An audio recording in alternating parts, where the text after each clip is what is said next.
Boa noite, sejam muito bem-vindos. A gente teve uma instabilidadezinha, mas já tá tudo normal e agora a gente vai começar a nossa live de hoje. Se trancar, eu fecho, tá, Marcela? Vamos tentar manter os comentários, que é muito legal vocês poderem fazer perguntas para o doutor, porque, gente, ele é uma pessoa incrível. Vocês sabem que na minha história aí de NeoHub, eu sempre faço curadoria de conteúdo. E eu fui num evento que tinha mais de 500 palestras. E o doutor Leonardo, para mim, foi um dos maiores destaques desse evento que eu estive, né? Que foi o Hacktown, quando a gente se conheceu.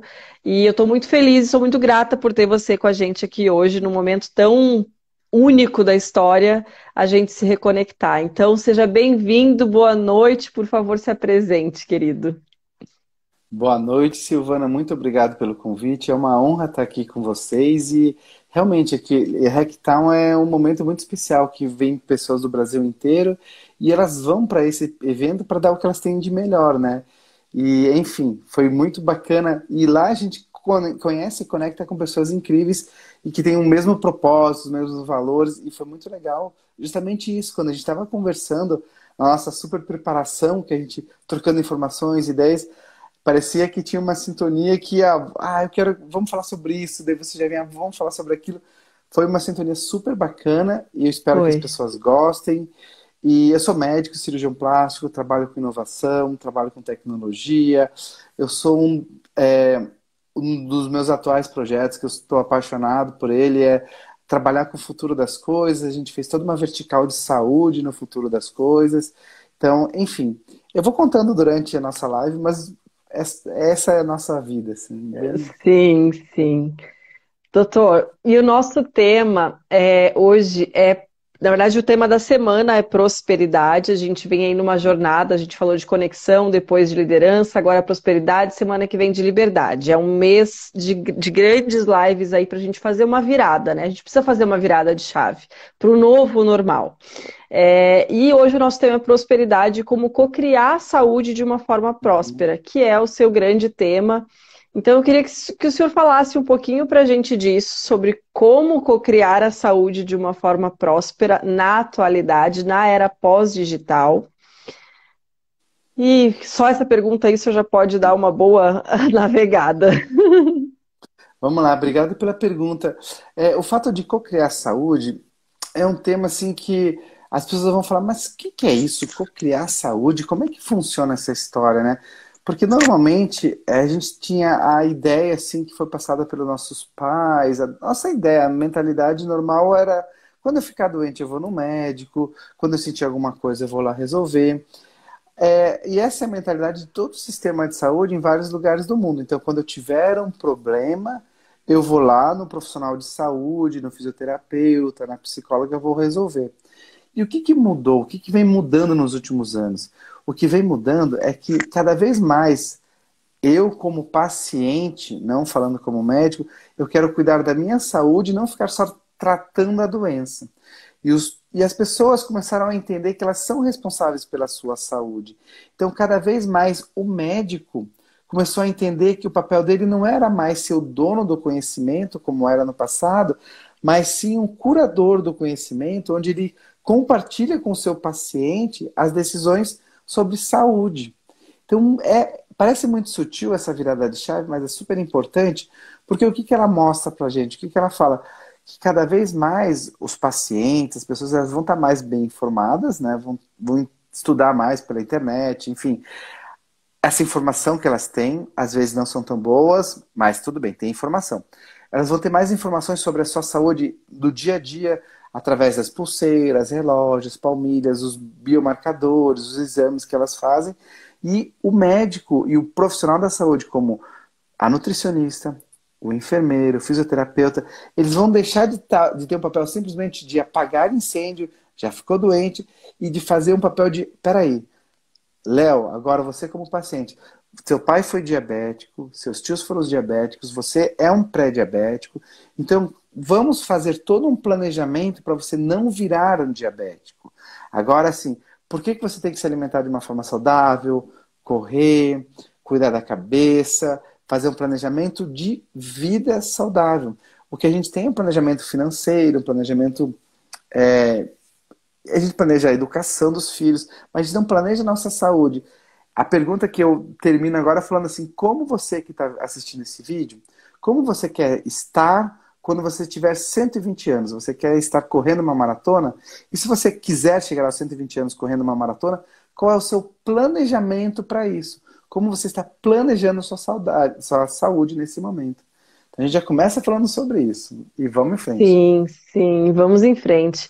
E aí, assim, você que é um médico que é uma referência nacional e eu diria até internacional nessa cocriação vinculada à tecnologia, né? Que eu acho que isso é muito legal, né? Que hacks que o senhor pode nos dar, assim, desculpa, Léo, que hacks que tu pode nos dar, assim, não só vinculado ao momento, mas também vinculado ao momento, né, de coronavírus e de tudo o que tem se falado, né, de como a gente ser um protagonista com a nossa saúde, né, na prática, como é que eu posso ser um líder da minha saúde?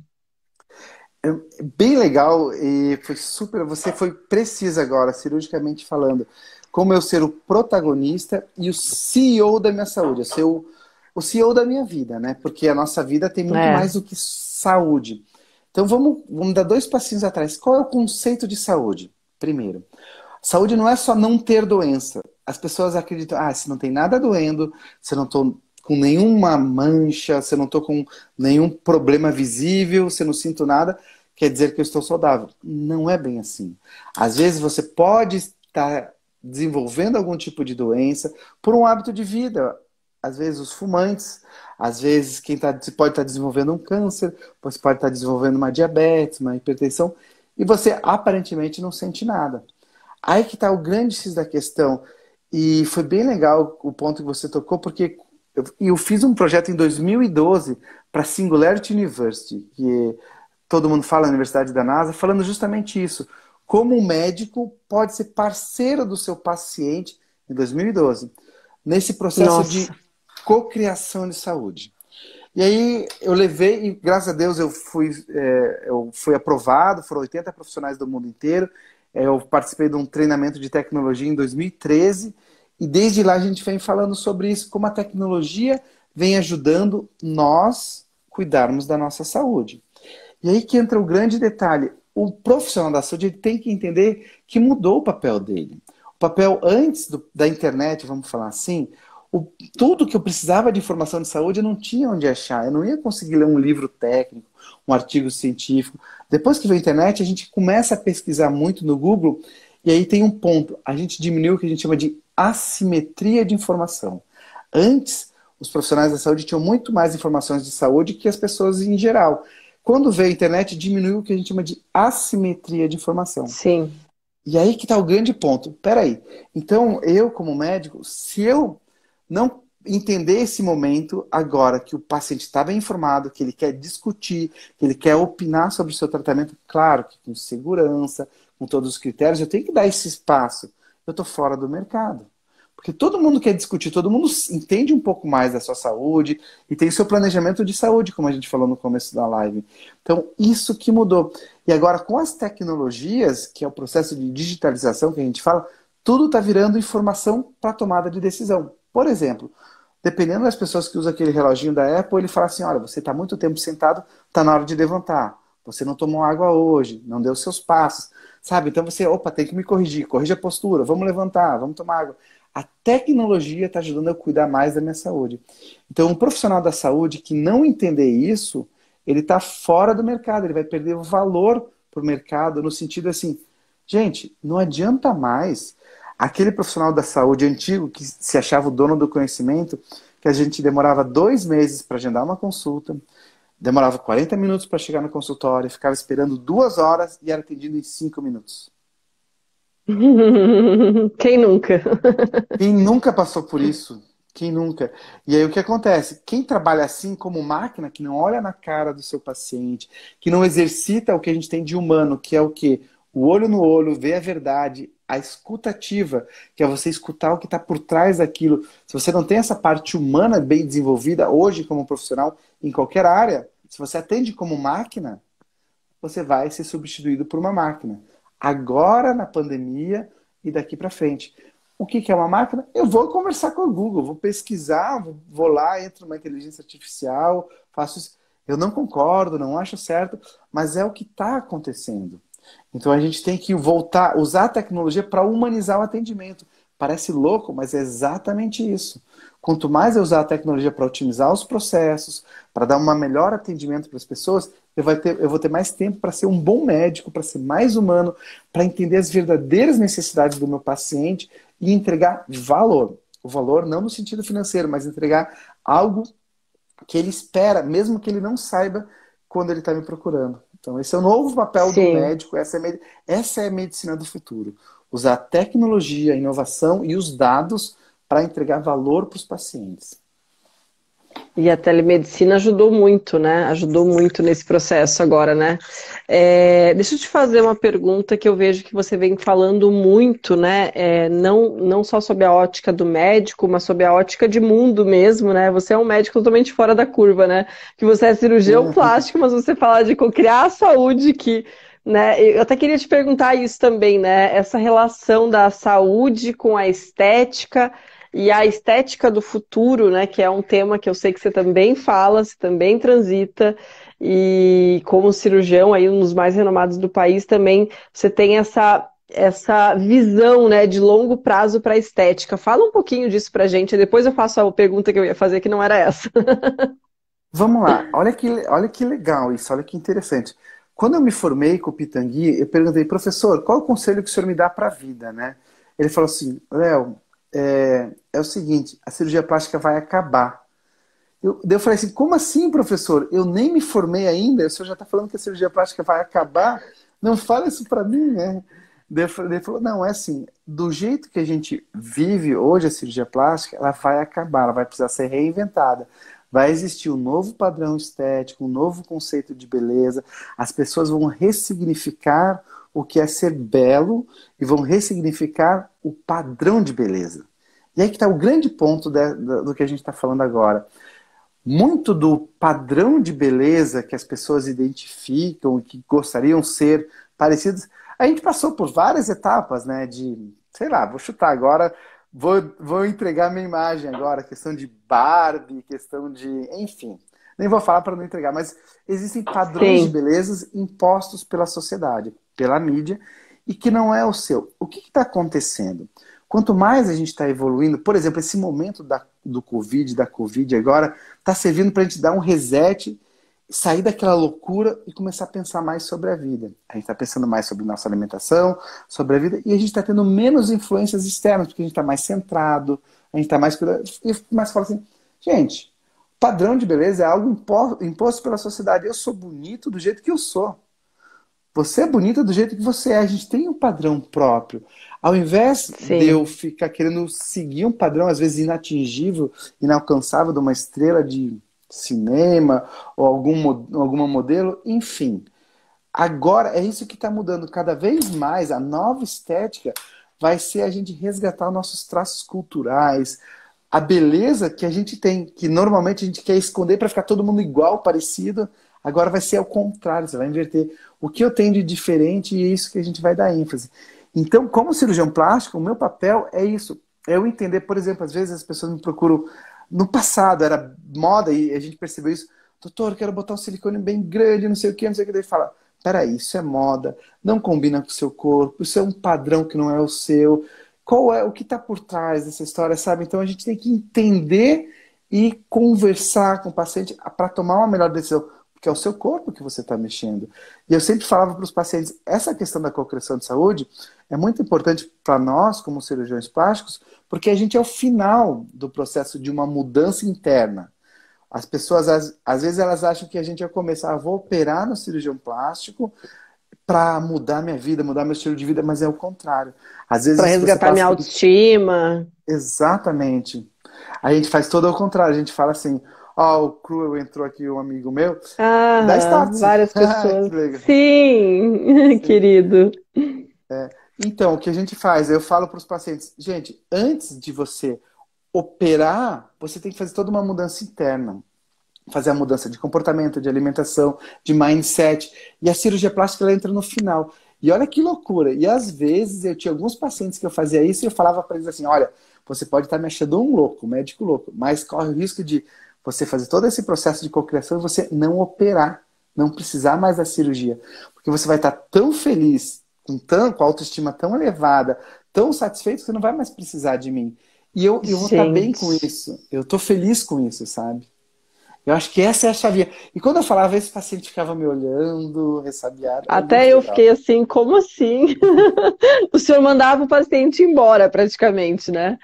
Que Mais ou coisa menos. linda, né? É, mais ou menos, né? Mas assim, que coisa linda, né? Porque é um olhar muito mais profundo, né? E um olhar muito mais conectado, né? Com essa essência que a gente tanto tem falado aqui. E, doutor, deixa eu te perguntar uma coisa que era a minha pergunta anterior, a cara da Marcela ali, os olhinhos, que era a minha pergunta anterior, esse é o Léo, né, gente? E eu não fiz, né? O que que você, como médico, né, e com a sua visão de futuro que você tem, e visão de futuro pós-digital, e de tudo que já vinha acontecendo, que nem você falou, faz quase 10 anos que você já foi para Singularity e todo esse processo. Como que você vê o novo normal?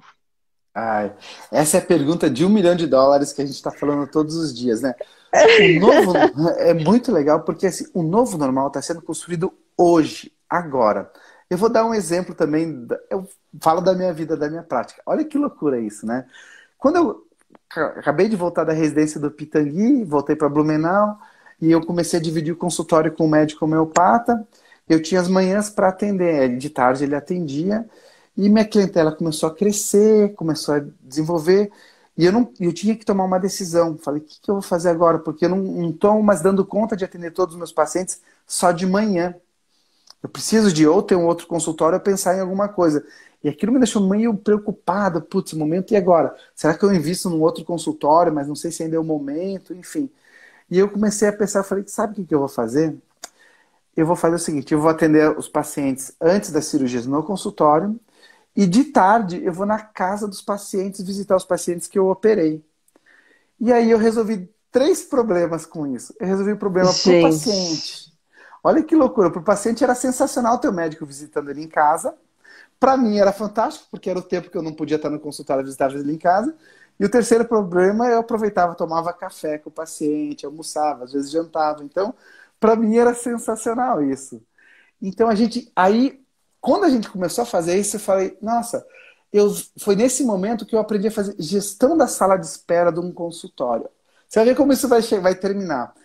E aí, quando eu montei meu consultório, a gente fez todo um processo de design de serviço. Então, hoje eu não tenho sala de espera no consultório. Eu tenho uma sala de passagem. Porque se o paciente estiver esperando no meu consultório, o que acontece? Eu estou errado nos meus processos. Eu não posso atrasar. Eu não tenho que ter ninguém esperando. E olha que loucura o que o coronavírus fez para o novo normal.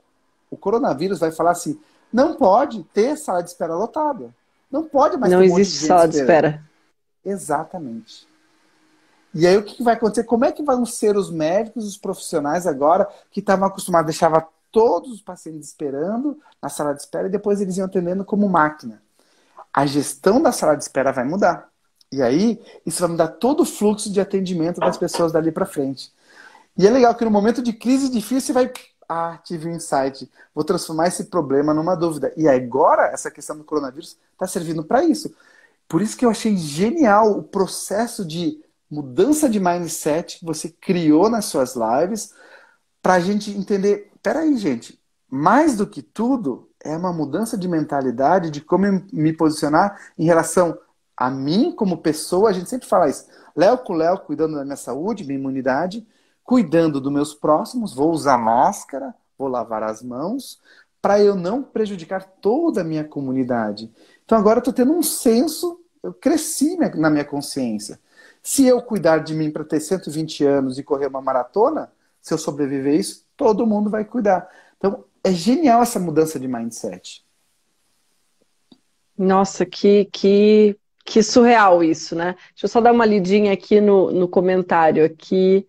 é uma atitude de grande, sensacional, uma atitude de grande respeito com o paciente, né? Você vê que o novo normal trouxe o respeito através da expansão de consciência, né? Já que não deu para Perfeito. respeitar no velho normal, não deu para respeitar, né, o tempo do outro num contexto normal, cria-se o novo normal e aí o respeito passa a ser obrigatório em forma de cuidado, né? A Dani falou assim: Sensacional. tem algumas cicatrizes de um acidente grave na infância. Muita gente sugeriu que eu amenizasse isso, mas nunca foi fundamental para eu ser feliz. Eu fui salva por um cirurgião plástico e ele me deu a base de autoestima. Ter a minha perna é suficiente. Que, que profundo isso, né, Dani? Obrigada por compartilhar. É exatamente isso, né? Oi, Rude, bem-vindo. Um monte de gente chegando. Acho que agora o Insta deu uma avisada aí. E, gente, assim, é muito incrível isso, né? Às vezes a gente tá sempre pelo que não tem, né? Isso. É sempre, a gente foi meio que criado num modelo de escassez, né? Eu queria que você falasse um pouquinho disso, né? Nesse modelo escassez e abundância e Hum. nesse modelo de sempre focar na falta e não no que a gente já tem. O senhor como médico, você como médico, fala um pouquinho pra gente disso. Obrigado pela pergunta, Silvana. E só para complementar, a questão do cirurgião plástico, não estou dizendo que ele não tem que operar, não tem que fazer cirurgia, porque são muitas cirurgias que são verdadeiramente necessárias, que mudam a vida das pessoas, sabe? E tem problemas, mas a gente tem que saber o limite daquele pedido que a pessoa está fazendo. Por quê? Aí eu entro bem na sua pergunta. Porque a gente tem que entender se a motivação para aquela atitude que a pessoa está tendo, se é uma motivação externa ou interna. Se é um padrão de beleza da sociedade que está falando que você, para ser aceita, você tem que ser parecida com tal grupo, ou se realmente aquilo te prejudica, te deixa ruim, você não consegue se olhar no espelho quando está em casa, uma cicatriz, um corte, uma deformidade, um tumor, enfim. O cirurgião plástico ajuda muita gente, é uma especialidade reconhecida muito séria, mas a gente tem que saber o limite. E aí, como cirurgião plástico, a gente tem que ter esse bom senso e saber qual é o limite da cirurgia, qual é o limite da nossa ação, porque é um risco de vida você fazer uma cirurgia plástica, como qualquer cirurgia. Por isso que a gente precisa tratar com seriedade, como qualquer cirurgia, enfim. E é aí que a gente Nossa, começa. muito interessante. Esse que é o ponto. Quando a gente consegue, para mim, o Pitangui falava muito disso. Não sou eu que tenho que convencer o paciente a operar, ele que tem que me convencer a operar ele para ver se ele está preparado para essa transformação. Por que que ele falava isso? Poxa, você está saudável, está bem. Você vai escolher sentir dor, você vai escolher sair da sociedade por um tempo, você vai escolher um risco de vida. Então você tem que assumir todas essas condições para um benefício ali na frente. Claro que com toda a segurança, todo o cuidado, mas é uma escolha. Então aí você vai para aquela, será que vale essa escolha? E aí, como cirurgião plástico, o meu papel é mostrar os prós e contras e decidir junto com o paciente. Aí que entra a história da cocriação. Não é só eu falar, olha, você tem que emagrecer. Não, eu tenho que decidir junto. Tá, você tem que emagrecer, mas quantos quilos, em quanto tempo, como seria saudável esse emagrecimento? Deixa eu conversar com a tua nutricionista, qual o que ela está planejando. Vamos conversar agora com o educador físico, pega mais pesado no aeróbico, diminui o peso. Agora bota nutricionista e educador físico, conversem, sabe? Ou Aí, e daqui a seja, pouco você. É isso aí. tenha a sua equipe, né, de cocriação, né? Enxergar Isso. esse time de elite da sua saúde como uma equipe de cocriação, né? Se você fosse, por exemplo, abrir uma startup, você teria lá as pessoas, né, para conseguir construir isso. A sua saúde é a sua maior startup, né? Com certeza. E, na verdade, vou ser bem sincero, na minha humilde opinião, é a sua startup mais importante que você vai ter, porque se quebrar essa startup, que é a sua startup é a saúde, não vai servir de nada. E é esse um ponto que você tocou, é tão sutil, mas é tão importante, porque você vai começar a pensar assim, opa, o que aconteceu? Foi entre 2012 e 2013 que começou esse movimento. Os maiores investidores do Vale do Silício, as maiores empresas de tecnologia do Vale do Silício, naquele ano, Google, Facebook, Apple, todo mundo começou a pensar a mesma coisa. Gente, do que vale eu ter todo esse caminhão de dinheiro, ter tudo isso aqui, se eu vou morrer logo? Se eu não cuidar da minha saúde nesse nível de estresse? Foi naquele ano que começou todo um movimento dessas empresas de saúde, e empresas de saúde não, essas empresas de tecnologia começaram a investir na Uhum. saúde. Então foi entre 2011 e 2013 que todas as grandes falaram, gente, a gente precisa investir na saúde, porque não adianta nada ter toda essa tecnologia e a gente não cuidar de saúde. Então, Google abrindo empresa de saúde, Apple abrindo empresa de saúde, Facebook investindo em saúde, todas as grandes que estavam lá, Palantir, enfim, o mundo começou a investir em saúde, justamente por esse ponto. A saúde é o que a gente tem de mais importante. Só que o que acontece, às vezes a gente está no dia a dia tão enlouquecido, tão correndo atrás que não consegue nem respirar, e você põe tua saúde em terceiro, quarto, quinto lugar. É muito legal aqui fazendo um gancho. Você falou assim, você não consegue nem respirar, né? Às vezes, muitas vezes eu me coloquei nesse lugar e ainda me coloco às vezes, né? De, eu não tô dando conta nem de respirar, né? Aí você liga a televisão, aí a pessoa fala assim, falta respirador, respirador chegou errado, o respirador tá escasso, Aí eu falo assim, gente, a gente vivia num mundo onde respirar era um direito, é um direito, a gente vive nesse mundo, na verdade. A gente tem esse direito entregue a todos nós e a gente não valoriza, né? Em suma, né? Se a gente olhar o velho normal, a gente não valorizava coisas simples como o ato de eu poder respirar. E hoje, uma das maiores brigas mundiais é pelo tal do respirador, né? Comenta isso um pouquinho para nós sobre a sua ótica de médico, né? Que eu acho que assim, é um cientista aqui, super estudioso, falando para a gente sobre o seu ponto de vista. E isso é o que tem de mais profundo, né? Porque olha só que importante o que a gente está falando, que eu queria que nossos governantes do mundo inteiro tivessem ouvido esse momento. A gente está tendo que comprar a possibilidade de respirar. E como que a gente está comprando a possibilidade de respirar? Se endividando, fazendo, enfim, tá essa confusão. Sendo que no passado, se a gente tivesse investido nos sistemas de saúde, se tivesse investido, Uhum. não é só, aí que tá, o sistema de saúde não é só hospital, não é só remédio, é também hospital, é também UTI, Sim. mas sistema de saúde são parques, segurança, educação, esportes, alimentação saudável, merenda infantil. O sistema de saúde, se tivesse investido lá atrás nisso, hoje a gente não ia estar passando o problema.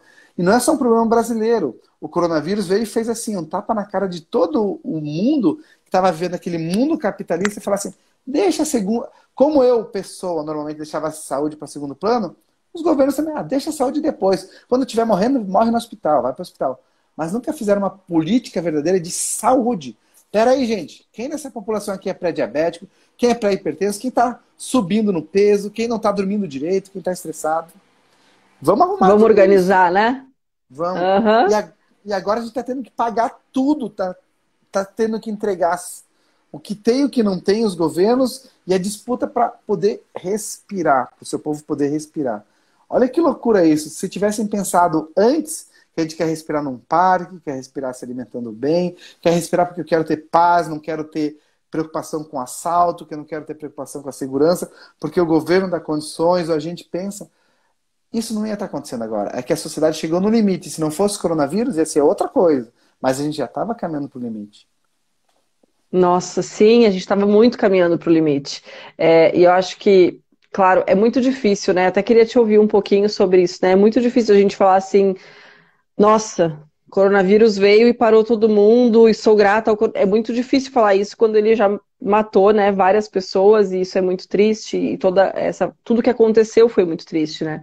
Mas eu queria, assim, que você nos passasse essa sua visão, né, de momento coronavírus na humanidade, né? Como que você vê isso enquanto cientista mesmo, né? Porque você é um grande cientista e assim, não quero nem falar da causa, mas assim, das consequências se a gente não mudar nossa postura, das consequências que já estão postas, além dessa questão de ter que comprar o direito de respirar, né? Silvana, é muito legal, assim, eu estudo, né? Eu gosto de estudar, então desde quando eu me conheço por gente, eu sempre gostei, na minha família também. Da família, o cientista é o meu irmão, que até está assistindo aqui. Ele trabalha com pesquisa científica, mesmo há um amigo meu de Porto Alegre, o Nando. Oi, Nando. E o Rafa, ele Bem-vindo, é Nando. bem-vindo. A minha tia de Joinville, então tá todo mundo chegando aqui. Ah, que legal. O Rafa trabalha com pesquisa, ele trabalha no Instituto de Saúde Global da Universidade de York, e ele é pesquisador contratado, está fazendo o PhD dele num tema muito importante. Agora, ele fala que além do coronavírus, o PhD dele também era sobre resistência microbiana. O que que é isso? O que que é essa resistência microbiana? A gente já vem falando nas nossas pesquisas, nas nossas redes, no Futuro das Coisas, no Saúde na Era Pós-Digital, a gente já publicou, e é o tema de pesquisa do Rafa, que o mundo já estava passando por uma pandemia silenciosa, uma pandemia de micro-organismos multiresistentes que nenhum antibiótico tratava. E isso é tão sério, tão grave, que nesse tratado, nesse acordo entre Mercosul e Comunidade Europeia, eles tinham um capítulo inteiro falando só sobre isso, sobre resistência antimicrobiana. Então, o que acontece? Se não fosse o coronavírus, se não fosse a Covid, a doença Covid, ia ser uma outra doença, alguma coisa que ia testar os limites do nosso sistema de saúde. E o mais louco que isso acontece, ó, o Rafa deu um joinha. Nossa. O mais louco que isso acontece é que em 2015 tem um TED Talk do Bill Gates falando sobre o Ebola. E nesse TED Talk de 2015 ele fala assim, a humanidade não aproveitou essa crise do Ebola para se preparar para a próxima pandemia. E agora, estamos em 2020, a próxima pandemia, e está esse caos.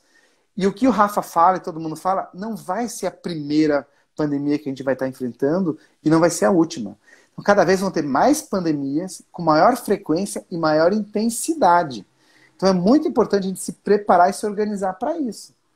Então, esse é o grande ponto, esse é o grande aprendizado. O novo normal é o que a gente está acontecendo. Nunca mais o mundo vai ser igual foi janeiro desse ano. Nas academias, nas salas dos consultórios médicos, nas salas de espera dos consultórios médicos, como a gente falou. Enfim, vai mudar tudo. A gente não sabe ainda para onde que vai mudar, como que vai mudar, mas a gente entende as tendências que estão sendo criadas agora, questão da telemedicina, como você falou, não vai ter como o governo chegar depois e falar, ó, suspende a telemedicina. Vai conseguir regular, afinar a regulamentação, mas parte da jornada minha como paciente, como médico, vai ter uma parte por telemedicina. A gente fala que é uma jornada que a gente até fala de FI digital, uma jornada híbrida, né? Muita coisa da tecnologia vai ficar para sobrar tempo para eu ser humano como paciente. Às vezes algum retorno, às vezes a primeira consulta, dar acesso, enfim, é justamente isso. Como se proteger, diz a Cibele. Te repasso a Tal- pergunta, doutor. Ela deve talvez estar perguntando de se proteger das bactérias multiresistentes, talvez seja isso. É, no contexto geral, eu entendi a pergunta dela no contexto que você falou, né? Como que a gente faz para viver um novo normal? Ah, porque assim, se fala muito de máscara e lavar a mão. Perfeito. Mas a gente sabe que não é só isso, né? Você está falando de coisas que, bactérias resistentes, que nem é o Covid e que a gente vai ter cada vez mais pandemias intensas, mais intensas que o Covid e mais frequentes que o Covid. Você falou Uhum. isso, certo? Perfeito. Então, assim, como se proteger? É isso, né, Cibele? Perfeito. Assim, o primeiro passo é cuidar da nossa imunidade, né? Como é que a gente cuida da nossa imunidade, do nosso corpo? A gente começa a entender com as novas tecnologias, a gente começa a entender mais o funcionamento do nosso corpo. Vou dar dois exemplos. O primeiro, a gente vai ter mapeamentos genéticos de baixo custo, a gente vai saber qual é a maior tendência de... Eu, por exemplo, tenho maior chance de ser diabético da minha família. O meu irmão herdou uma outra característica. Então, eu tenho que me proteger. Então, se eu não me cuidar, eu vou ter chance de virar diabético. Primeiro ponto. Outras questões, como eu me monitorar todos os dias, saber dos alimentos que podem me causar diabetes. A gente consegue hoje medir quais são as bactérias que estão no meu corpo. Já existem empresas brasileiras que medem isso, para você saber qual tipo de bactéria que você tem que comer, que você tem que ingerir os probióticos para evitar diabetes, para evitar Alzheimer, para tratar e prevenir alguns tipos de doença autoimune. Então já existe um nível de tecnologia que nos ajuda a manter a nossa imunidade no melhor nível. Outro exemplo, a gente come alguns tipos de alimentos que têm alto índice glicêmico, que prejudicam o pâncreas, ou alimentos que são pró-inflamatórios, que causam algum tipo de inflamação. Então, a partir do momento que eu entender realmente como gerenciar a saúde, não ficar tratando a doença, para eu gerenciar, ou otimizar a minha saúde, a partir do momento que eu entender como fazer isso, aí eu estou protegido do corona. Aí, claro, tem os cuidados de evitar o contato, exposição, gerenciamento do sono, estresse, mas o proteger é entender como é a saúde de cada um. Porque, só mais um detalhe, senão fica a live inteira falando só sobre isso. A gente tem o que a gente chama de individualidade bioquímica. O que que é isso? Eu, no meu corpo, tenho o meu tipo genético, então eu metabolizo algumas substâncias, alguns alimentos que viram vitaminas, que viram substâncias no meu corpo de um jeito. E além disso, tem as minhas bactérias que ajudam, atrapalham o metabolismo, a criação de vitamina ou de serotonina, das substâncias no cérebro. Porque a maior parte dos nossos neurotransmissores, das substâncias que estão no nosso cérebro, elas são produzidas no intestino. Então, se eu não cuidar das bactérias do meu intestino, da alimentação que eu como, eu não vou ter a qualidade, a quantidade e a efetividade dos meus neurotransmissores, das ações químicas no meu organismo. Então, aí que está. O médico, em geral, ele tem que saber falar sobre isso e tem que ver, pô, esse meu paciente, essa minha paciente, até do meu TED Talk, eu sempre falo isso, ela chegou no meu consultório, ela está inflamada, pré-hipertensa, obesa. Vamos tratar tudo isso, deixar ela saudável a nível intracelular. Ela nem sabe que ela tem isso, mas vamos tratar isso para depois ela operar. Então, eu acho que essa é a grande virada de chave, gerenciar a saúde. Uau! Uau! Tem um tema de casa bem grande para ser feito aí por todos nós, né? Te ouvindo aqui, doutor Léo, é isso que eu concluí, assim, da sua grande explicação, né? De fazer aqui alguém falou, né? Repetido o que se falou, né? Fazer um mapeamento integrado, né? Da saúde. Deixa eu só citar aqui,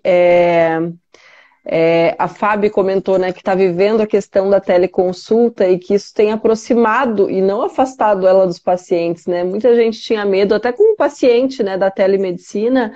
Eu já vinha usando ela com a minha médica, a minha nutricionista, mas eu percebi assim o quanto até eu mesmo resistia à telemedicina, né? Eu só adotei porque ela era do Rio de Janeiro e no limite da minha gravidez eu não podia mais viajar e eu fui obrigada a fazer consulta online, mas eu não queria, era uma resistência, né? Então, o quanto também essa resistência ela é nossa, ela é do paciente também, né? Aqui, a Socializando, Vaneide falou, não sou da área da saúde, mas acredito nessa resistência microbiana, na mutação genética. Nós, enquanto sociedade, temos que criar um novo senso na mudança de hábitos. Você quer comentar um pouquinho essa questão da mutação genética, doutor?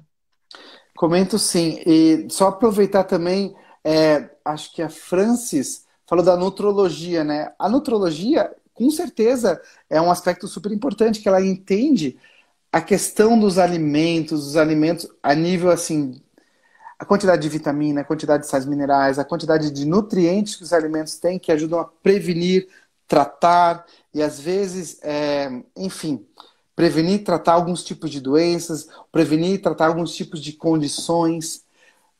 Então, a nutrologia é vamos falar, uma nova ciência, que não é tão nova, mas que todos nós, a gente acaba aprendendo. Questão de glúten, de lactose, enfim.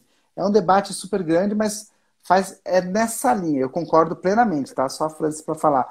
Essa questão da mutação genética, das bactérias, eu não sou o maior especialista do mundo de bactérias, o Rafa que está fazendo o PhD dele nisso, mas qual que é a questão? Se a gente toma, até pouco tempo atrás, no Brasil, não era obrigatório você ter receita para comprar antibiótico.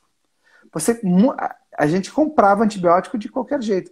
E toda vez que você toma um antibiótico, você acaba matando as bactérias que te fazem mal, mas também matam as bactérias que te fazem bem. E, de certa forma, o uso exagerado dos antibióticos, que às vezes você não precisava, você acaba selecionando alguns tipos de bactéria no seu corpo. Você acaba matando todo mundo.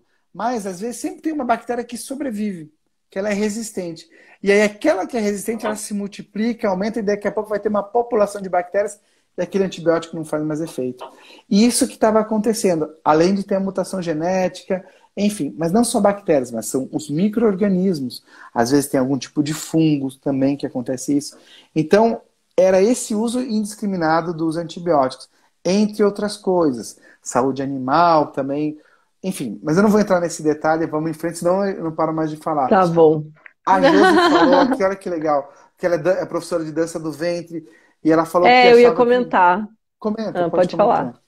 Não, eu ia só fazer a pergunta dela e emendar em outra pergunta. Ela falou assim: sou professora da dança de ventre, sempre achei que o meu trabalho era supérfluo. Mas depois dessa pandemia, eu vejo como é importante na vida delas, que eu imagino que é das clientes dela, né? Eu queria que você fizesse um link é extremamente importante, né, Josi? Mas eu queria que você fizesse um link, doutor, com isso, com a questão das doenças serem ou não originadas no campo mental e emocional. Ah, nossa, agora dá, a gente se cair, a gente, ó, quando estourar o tempo, se cair eu continuar falando, a gente começa de novo, tá? Doenças Tá. originadas no campo mental. Minha mãe que tá ali, acabou de entrar, ela é psicóloga, então vocês já vão entender onde eu vou chegar agora. Olha que loucura isso. Existe um grupo de doenças que até o New England, que é uma das revistas científicas mais respeitadas do mundo, ela chamou essas doenças de doenças socialmente transmissíveis. Você fica pensando, o que é isso? O que são doenças socialmente transmissíveis? E ela falou, ela chamou isso de algumas doenças do comportamento. Por exemplo, se você parar para pensar, as doenças que mais Doeu. matam no mundo hoje são hipertensão, diabetes, o AVC, as doenças cardiovasculares. São doenças que estão relacionadas ao nosso hábito de vida. É comer demais, é comer errado, é dormir mal, é ingestão de álcool. Então, é essa a grande questão das doenças socialmente transmissíveis. É o nível de estresse que a gente vive, que a gente produz radicais livres, e, enfim, entre outras coisas. Mas o pior do nível de estresse é o nível de estresse que você não acaba nem pensando que você está no automático e você está, sabe, naquela roda do rato, girando e não pensa. E aí aí que, obviamente, entra todos os transtornos mentais que cada vez estão crescendo muito mais. Porque se você parar para pensar, mal e mal eu cuido da minha saúde física, né? Assim, falando em termos gerais. Eu não sei muito como é que está meu nível de inflamação, como é que estão minhas bactérias no intestino, enfim. Mas e como é que está minha saúde mental? Como é que está meu nível de estresse, meu nível de ansiedade? Ou se, enfim, se eu estou me alimentando bem para eu conseguir produzir os neurotransmissores através do intestino? Como é que está essa questão? Como é que eu estou pensando na minha saúde mental? Como é que eu estou pensando se eu chegar a 100 anos, se eu vou ter Alzheimer ou não vou ter Alzheimer? Se com essa crise agora do coronavírus, se eu não vou surtar e sair que nem um louco? Ou, sabe, como é que a gente está cuidando agora? Por isso que a gente sempre fala agora das questões das lives, e quem me assiste está vendo, a gente sempre fala três coisas que a gente escutou com a Fernanda lá da Suécia. Três coisas que a gente tem que fazer hoje nesse momento. A gente tem que manter a cabeça fria, o coração quente e as mãos limpas. E aí isso é simples, mas é profundo, porque a cabeça fria é Muito. você ter paz de espírito, conseguir tomar a decisão, não compartilhar fake news, não ficar focado só na televisão, nas notícias ruins. Coração quente, fazendo lives como essa, que a gente pode trazer o que a gente tem de melhor, trazer coisas positivas para as pessoas entenderem que o mundo não é só aquela pressão, aquela confusão que a mídia ganha dinheiro. Todas as mídias ganham dinheiro gerando assim, não estou defendendo nem apoiando, enfim. Sim. É, Uhum. mas é isso. E as mãos limpas não preciso nem dizer, né? Por causa do coronavírus. Mas eu acho que é isso. E tá tudo correlacionado. Então, aí que tá, a gente volta, porque qual é o conceito de saúde? Saúde, se você perguntar para a maior parte das pessoas, não sinto nada, não sei o quê, tô bem. Mas não, saúde não é ausência de doença. Saúde é o completo bem-estar biológico, psicológico, social, emocional, e eu acrescento ecológico agora, não preciso nem dizer, né? E eu acrescento espiritual também, né? Essa questão da Também, importância desse olhar para perfeito. dentro, né? Desse olhar profundo, né? Mas eu achei muito rico, né? Social e ecológico. Vou adicionar aí nos meus conceitos de saúde, né? Eu sempre trato das quatro, tento trazer as quatro aqui nas lives, né? Emocional, mental, física e espiritual. Agora eu vou adicionar social e ecológica. Muito. Põe Eu, mais o eu amei o digital também, conceito. viu? Saúde digital, olha. Fala sobre isso, doutor. Eu Saúde tenho alguma. digital. Então, olha que loucura. Eu tenho. A gente fez uma live, depois eu vou te indicar com a Andrea. Ela é psicóloga, ela está ajudando algumas psicólogas a entrar nesse mundo digital. E ela falou assim: Léo, você não sabe a quantidade de pessoas que tem, que eu atendo, que tem problemas com jogos de videogame. Falei, como assim, André? Ela, não, é Hum, sim, com jogos que entram nesse mundo digital. Mas me conta mais sobre isso. Ela falou assim, Léo, ela falou isso numa live. Léo, é o seguinte, eu entrei nesse mundo digital porque eu tive um paciente que ele entrava no mundo dos jogos e quando ele estava jogando, ele era uma outra pessoa, ele liderava a equipe, ele se relacionava bem quando fazia tudo isso, ele era uma pessoa que florescia. Quando ele saía do mundo dos jogos, quando ele caía no mundo real, ele não se relacionava, ele era deprimido, era assim. Eu tive que entrar no mundo dele, no mundo da tecnologia, para entender e fazer isso. E ela falou que esse problema se replica e se repete muito. Então, existe um excesso de uso de ferramentas digitais, aí não preciso nem dizer, de WhatsApp, Instagram, Facebook e os jogos também, tudo, enfim, que substituem algumas características físicas e ou características de relacionamento e que acabam, no final das contas, que não suprem exatamente. Por exemplo, ele estava no jogo, ele era o líder, ele se sentia bem, mas e na vida real? Ele não estava desenvolvendo essas habilidades emocionais. Então, esse é um grande ponto, a gente pensar nessa saúde digital. Até que ponto o nosso trabalho, a nossa relação digital prejudica a nossa vida verdadeira? Isso é muito legal. nossa, muito, muito legal. E eu achei uma outra coisa também que você falou que é muito legal, né? Até quando eu vou adiar a minha saúde, o cuidado com a minha saúde, né? Com a desculpa de que eu tenho que produzir. Eu tô fazendo essa pergunta até para mim mesmo, sabe? Mas eu sei que é uma pergunta que pega muita gente que está aqui com a gente, né? Até quando eu não vou fazer um exercício, que é uma coisa super simples, né? Que todo mundo faz ou deixa de fazer, enfim, mas que deveria fazer parte da rotina de todo mundo, que a gente sabe que é importante, sabe que é quase que obrigatório, mas que muitas vezes a gente deixa de lado em detrimento de produzir algo a mais no momento em que o mundo pede, para de produzir, né?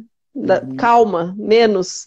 Então, eu queria que você falasse também um pouquinho disso, assim, né? Qual que é esse ponto na sua visão de médico, né? Assim, o quanto, eu sei que você já falou aqui, né, da prioridade que é, né, da maior startup, mas como é que é essa linha tênue de equilíbrio? Acho que é equilíbrio. Como ter equilíbrio? Foi bem Como legal essa. definir as prioridades, Josi?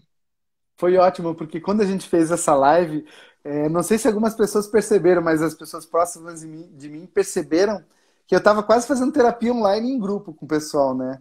E aí a André foi muito legal. E ela perguntou assim, Léo, como que foi a minha reação agora com essa questão do coronavírus? O que que eu falei? Gente, eu sou médico, sou cirurgião, meu consultório está fechado, fecharam o consultório por 3 semanas. As cirurgias só voltaram agora, a gente ficou 3 meses proibido de operar. E ainda está Sim. voltando, então prejudicou. Falei, o que eu vou fazer? Eu tenho um filho pequeno também, tenho minha família. As contas não pararam de vir, continuaram vindo. Elas não respeitaram o coronavírus, não respeitaram a quarentena. E aí, o que eu fiz? Eu mergulhei de cabeça no trabalho. Eu nunca trabalhei tanto. Eu chegava, às vezes, ia dormir, era 1 da manhã, eu pensando naquilo, tem que trabalhar, produzir texto, os cursos, né, que a gente estava falando, produzir formação, o Rafa está aqui, a Lília, o que a gente tem que produzir, vamos ajudar as pessoas, vamos fazer, ó, que nem a Josi está falando. Eu me foquei no trabalho, mas até durante essa live com a psicóloga, ela falou, "Ô, Léo, isso também é uma defesa. A gente tem que também elaborar, tem que poder ter contato com as nossas dores." Ela falou assim, como assim? Eu ainda não tive a dor, eu estou no movimento. Ela falou, não, você tem que elaborar, aprender a elaborar o luto. Que luto? Pô, André, não fala assim. Ela falou, todos nós temos que parar para pensar e elaborar o luto da vida que nós perdemos. Porque a nossa vida não é mais a mesma do que antes do coronavírus. Agora E a você deu um gente, creque na minha cabeça. sim, sim. Porque Tô eu rindo, tenho mas é que. de nervoso. É, que a gente não parou ainda para pensar no que a gente perdeu. E o que a gente tem que conquistar, o que a gente tem que ganhar agora. E quando ela falou isso, eu falei, gente, eu tenho que parar de também sair. Eu tô me causando um estresse desnecessário, entre aspas, um limite, porque eu preciso entrar em contato com a minha dor. Todos nós precisamos. Todos E nós é isso. perdemos a vida que tínhamos. É, Uhum. é todos, e Todos. assim, todos, né? Você falou sobre o seu irmão, né? Que é um pesquisador, né? Que está olhando todo esse mundo. Deu calor, sim, gente. Me deu até calor o que ele falou. Eu, eu falei, eu tô rindo, mas é de nervoso. Eu perdi a linha com o que ele falou, assim, porque foi um soco no meio do estômago. Sim. Talvez tenha sido o momento que caiu a ficha aqui, de que cocriar a saúde de uma forma muito mais próspera, talvez seja o nosso desafio número um, pensando na saúde nesses 7 pilares, né? Que a gente falou aqui, né? Pensando de uma forma muito mais profunda do que correr, dormir e se alimentar bem, né? Que seria a base da base da base da base, né? Evoluir para a saúde do planeta, né? Que é o que ele falou da saúde ecológica também, a gente nesse relacionamento, né? Ecologia profunda. Doutor, É muito legal isso, porque o que você está falando, o Rafa fala muito também, a gente conversa muito sobre isso, sobre a gente ter esse pensamento complexo. O que é o pensamento complexo? Normalmente a gente tem a tendência a simplificar as coisas e falar, esse é bom, esse é ruim, a partir do A, a partir do B. A gente sempre simplifica isso. Só que o mundo ele é muito mais complexo. Não é só o partido A, o partido B. Às vezes é o sistema político que está errado. Às vezes somos nós a causa do problema, não são os políticos. Mas, enfim. A gente, quando para pensar, fala: gente, peraí. Tem alguma coisa além do que está acontecendo aqui. Será? Até que ponto será que a causa do problema que eu estou vivendo, eu também não tenho culpa. Eu não tenho participação. Porque quando foi a última vez que você, que está assistindo essa live, se preocupou como está a condição dos asilos na sua cidade? Ou onde é que é o lugar onde trata, cuida da violência da mulher, das crianças que não têm pais, ou das pessoas que são invisíveis normalmente?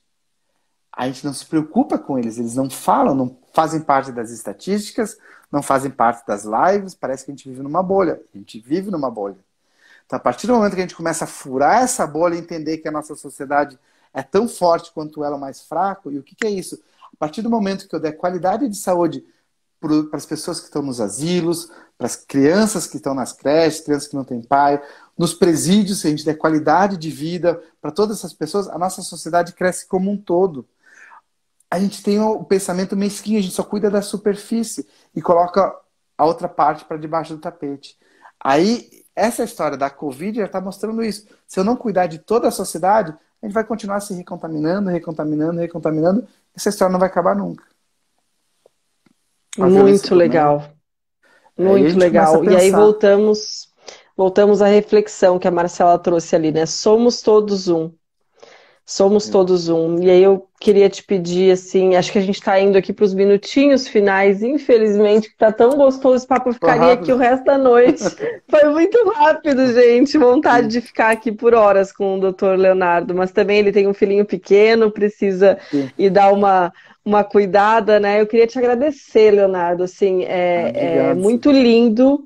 Eu sei que você está fazendo um trabalho lindo aí, não só de bastidor, mas muito profundo aí de palco também, né? Ajudando como você pode, e você pode muito, né?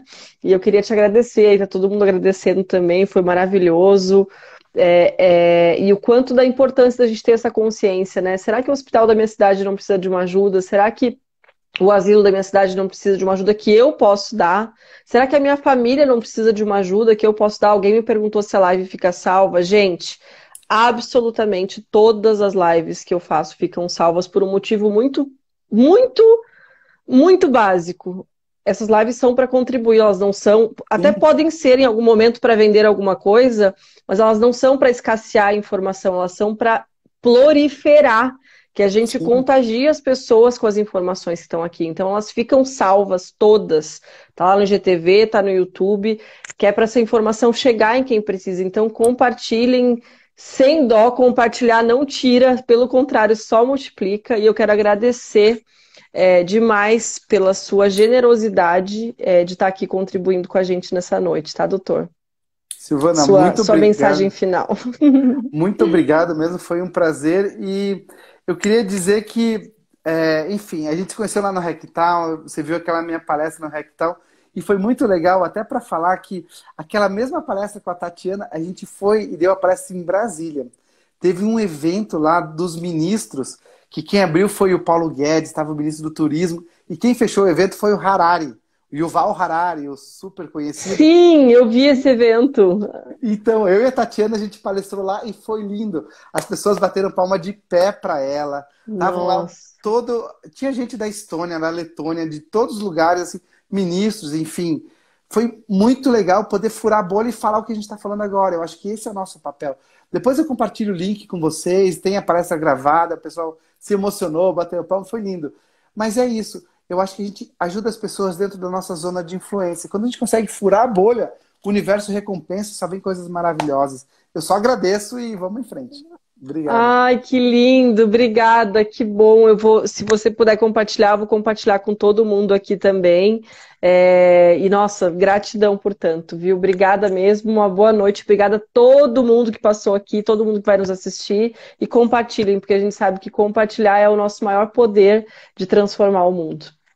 Um Obrigado, boa beijo, noite. gente. Beijo, Obrigada, tchau. boa noite. Tchau, tchau.